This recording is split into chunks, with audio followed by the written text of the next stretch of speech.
Well, I like to choose subjects that have some sort of personal resonance, and it may seem hugely tenuous to select a character from a 60s pulp novel, but it's actually the story of Jacqueline Suzanne herself that intrigued me. She was an American novelist who became the most highly selling writer of all time before she recently got usurped by the Harry Potter books. But she tried to make it on Broadway as an actress and had no talent, so she turned to writing, and she used her experiences in show business to write these books that became sort of the forerunner to the very popular kind of Jackie Collins genre.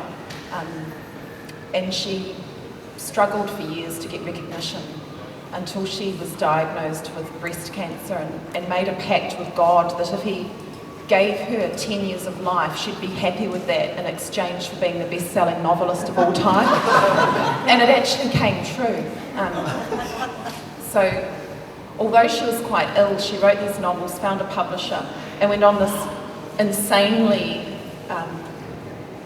maniacal publicity trail promoting her books. So the reason they became so successful was largely due to her own energies. But the character of January is a damaged young woman who, there's kind of a Electra complex throughout the book. It's all quite sordid, really. But she ends up disappearing at the end of the book, never to be seen again. And all she leaves behind is an acid LSD-soaked sugar cube. So I liked that, and I decided I'd recreate the character in a photograph. So the sugar cube that she's holding is just a hint of the character. And part of what I do is just create characters, either from fiction or from my own sort of invention. And this one is a fictional character. You mentioned Jacqueline Suzanne as a sufferer and January as a sufferer. And a lot of your portraits are of exemplary sufferers, and sometimes when I look at them they remind me of images of saints with their attributes, something that symbolises this pain.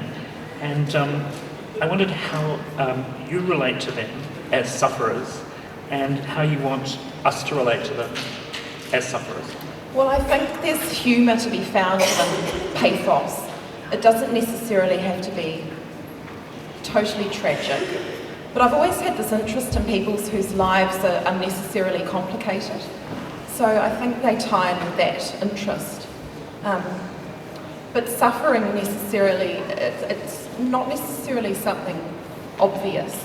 And I realised when I saw the works hung yesterday how miserable these two characters looked. And I don't think I realised it at the time, but yes, they do look miserable. I've only recently started photographing people smiling. I'm wondering if I'm going soft. How do you go about making an image like January? Where do you start? In this case, it's generally I find an outfit that interests me before I find the model. There's a department store in Auckland called Smith & Co. It's kind of, I suppose, like a David Jones. And I found this rather nice quilted robe, and I thought that was a good start because the character, I think she disappears in her pyjamas, but pyjamas didn't really, I don't know, it didn't quite have the right look.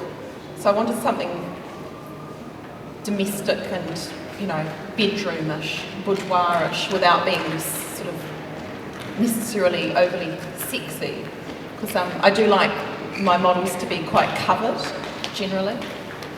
But this was the robe, and then I found the model. And often I don't have a lot of time to find a model, just generally because I'm a procrastinator. But in this case, you know, it was about the costume, and that's generally how it is. The costume comes first, then I need to find someone to wear it.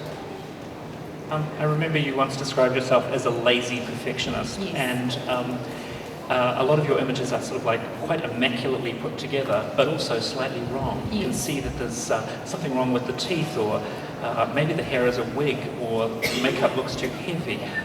Why do you go for this kind of off look? Well, I think if images are too perfect, there's nothing beyond that. And I think that's why I failed in my attempts to make a living as a commercial photographer, because I couldn't realise other people's visions to the extent they wanted.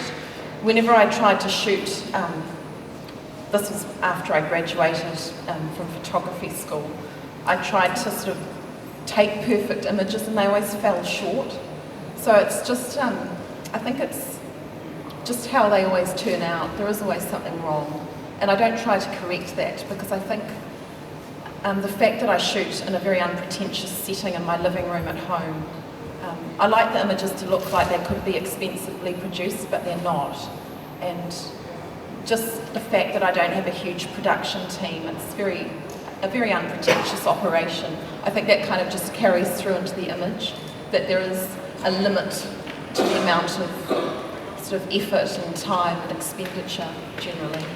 So, and the fact that I'm a procrastinator, there's usually only a very short time frame in which to shoot, because I've left it to the last minute. You're very well known for your portraits, but you often produce other photographs to go with your portraits in these kinds of rambling kind of installations, landscapes and images of objects. How do you see the portraits as relating to these still lives, landscapes, other kinds of images?